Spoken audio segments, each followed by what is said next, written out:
और तुम ही हो मेरे स्वामी अज मैं दासों का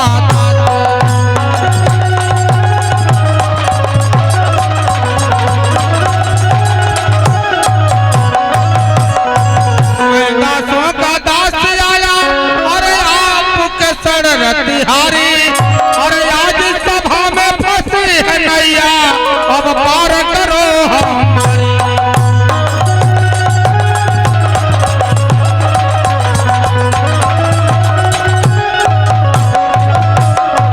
तो जिला मोतिहारी नगर में पड़ता और बाठेपुर एक गांव और वहीं का रहने वाला था अब सेवक राम।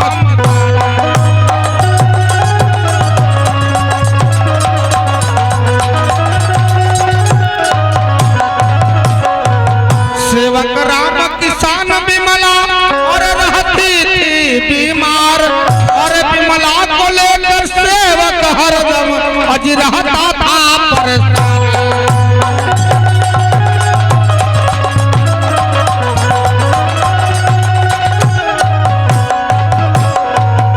शांति सुदामा दो बच्चे थे और दूसरी पत्नी आई और शांति सुदामा बच्चों पर ऐसा कोहराम मचाई।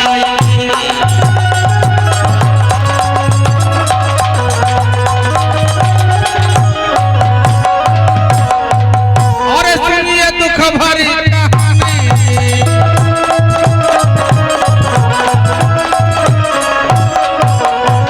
ये जी आता नैनो से पानी।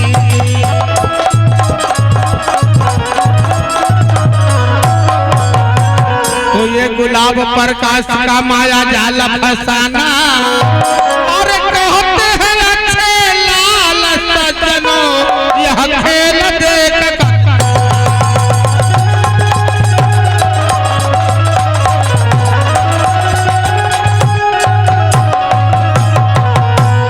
सरस्वती मैया हो तो हरी और मुझला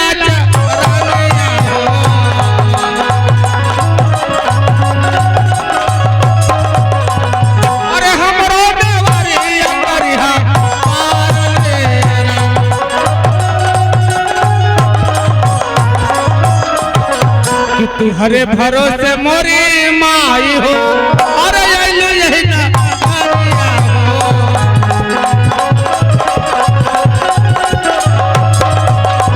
और राधा माई लाजिया जहाँ हमारा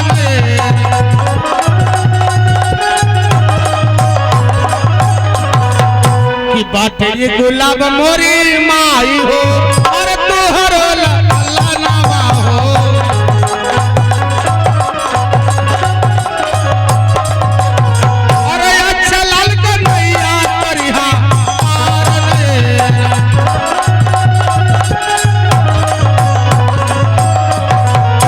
मल्लू पर का समोरी माई हो और जो है तोरडा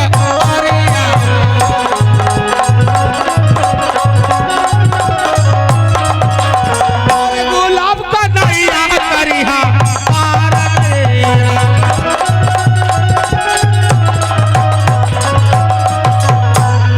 आइए पहले हमारी कहानी को समझ लीजिए। इधर राम सेवक किसान जो रहता है अपने खेतों में काम करता है। उसकी जो पहली पत्नी रहती है विमला उसकी तबीयत खराब रहती है वो बिस्तर पर लेटी है। राम सेवक किसान के पास गांव वाले जाते हैं बताते हैं कि राम सेवक काका आपके पत्नी की तबीयत खराब है। राम सेवक किसान आते हैं अपनी पत्नी के पास उन दोनों में क्या वार्ता होती है ये पहली चीज है। यदि हम हमारे कलाकारों से यदि कला में कोई त्रुटियां हो जाए तो क्षमा चाहते हैं। आइए चलते चलते दो कड़ी का कहना है। क्या कहना भैया? अरे हे भोले बाबा तुम हे भोले बाबा तुम अरे आना होगा डिम डिम डमरू जाना होगा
अच्छा बाबू देखा कहाँ हैं?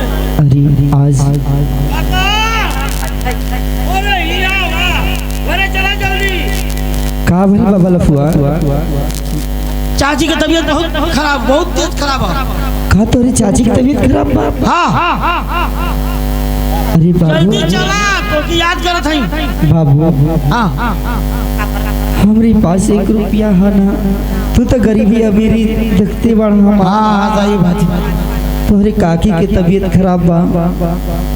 ठीक है बाबू, चला तनी देखी का भइल बा तोहरे काकी के। चल आवा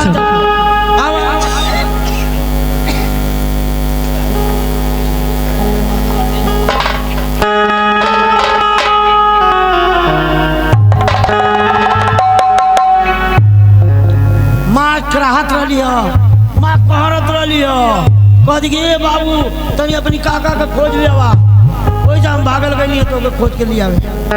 अच्छा चलो तो बाबू, चलो देखी।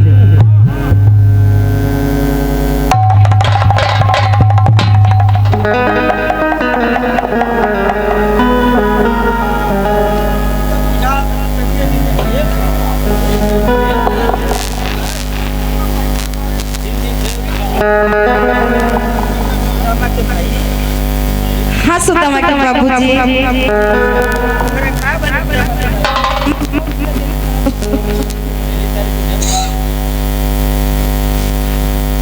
बड़ी तबीयत खराब है सुदामा के बाबू। तोहर तबीयत खराब का भइल बा सुदामा के माई? बहुत तबीयत खराब है सुदामा के बाबूजी। अब क्या बताएं तो से काका हो बंगाली लगत है हम बच्चा ना सुदामा के बाबूजी। अरे सुदामा के माई ऐसे मत कहा, सुदामा के माई ऐसे मत कहा। तोहरा घर कुछ ना होई सुदामा के माई। सुदामा के बाबूजी दो गो हमर लड़का हवे, उधर से ध्यान रखिए अगर हमें कुछ हो जाए तो। सुदामा के बाबूजी एगो बात से एगो वादा करत हमसे। सुदामा के बाबूजी कहा सुदामा के माई कैसा नहीं वादा कराओ सुदामा के माई? एगो वादा बा कि अगर हमके कुछ हो जाए तो दूसर ब्याह ना करिया। हमरे लेकिन के बहुत अच्छे से ध्यान रखिया। अरे सुदामा के माई ऐसा तू काहे भाषा बोले दड़ू? ऐसा तोहरा के कुछ ना होके दे का कहतो सुदामा के माई? हाँ सुदामा के बाबूजी, हमरे बबुआ बहनी के मिला दे सुदामा के बाबूजी। लगत हम बच्चा बना सुदामा के बाबूजी। ये हमारा अंतिम आखिरी सांस चलत है। एक बार मुलाकात करा देना सुदामा के बाबूजी। काका बंगाली डॉक्टर के लिए आई हो, बंगाली डॉक्टर को बुला ले आई।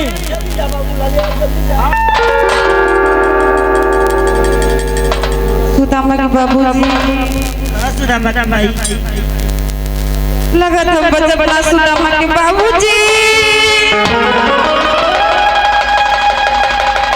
अरे सुदामा के माई तू हमरा को छोड़ के चल गेले सुदामा के माई।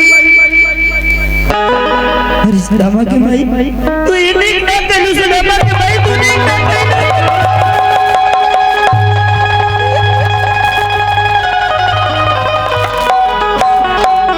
अरे सुदामा के माई। बाबूजी का बात बा बाबूजी? तो हमके बोलौला है बाबूजी? हाँ बेटा सुदामा। का बात बा बाबूजी? बेटा सुदामा। हाँ बाबूजी बोला। बेटा सुदामा बड़ा दुखी बड़ा बाबूजी। तू आ गेला बेटा? अरे हम आ गए बाबू। आ गेला? का बात बा बाबू? आज ऐसे हैरान से पूछत बड़ा। सुदामा बाबू आ गेला? हाँ बाबू। सुदामा सुदामा सुदामा तो हर भाई दुनिया में नहीं। सुदामा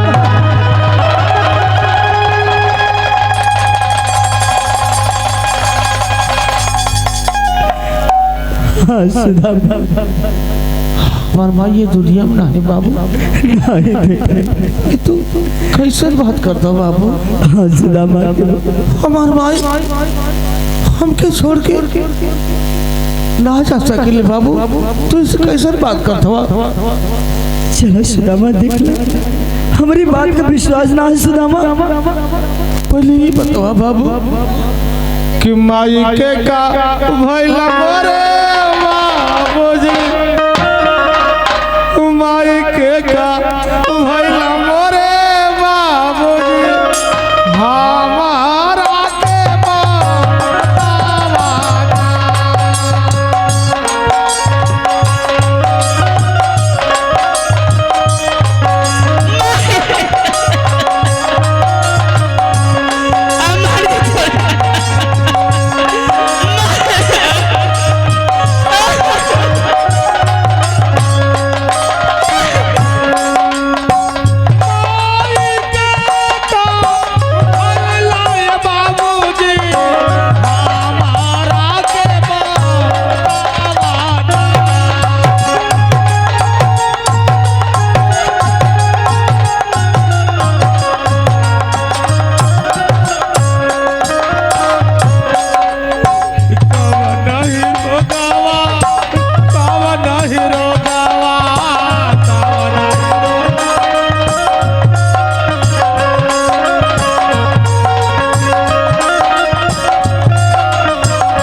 चुप रहा भैया, ये तो दुनिया के रीत है।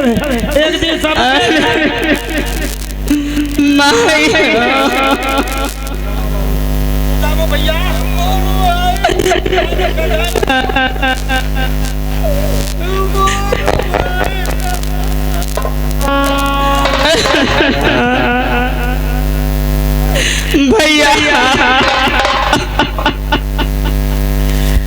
भैया भैया संतोष करो भैया, संतोष करो। काका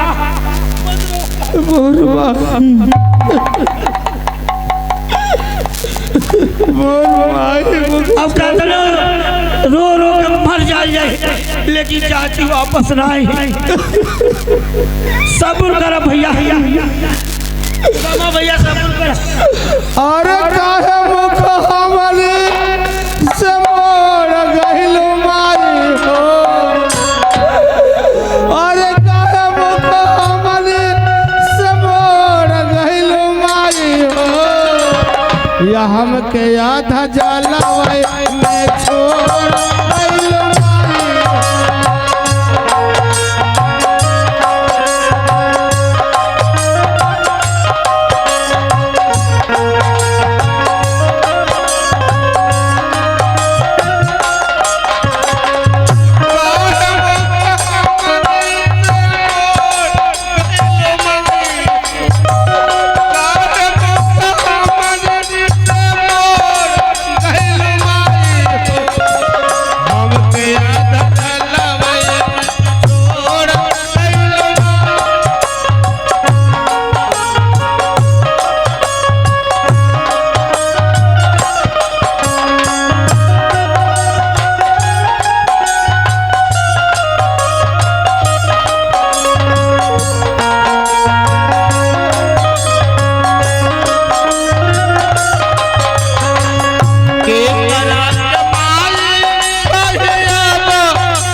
भैया, सब्र करा भैया।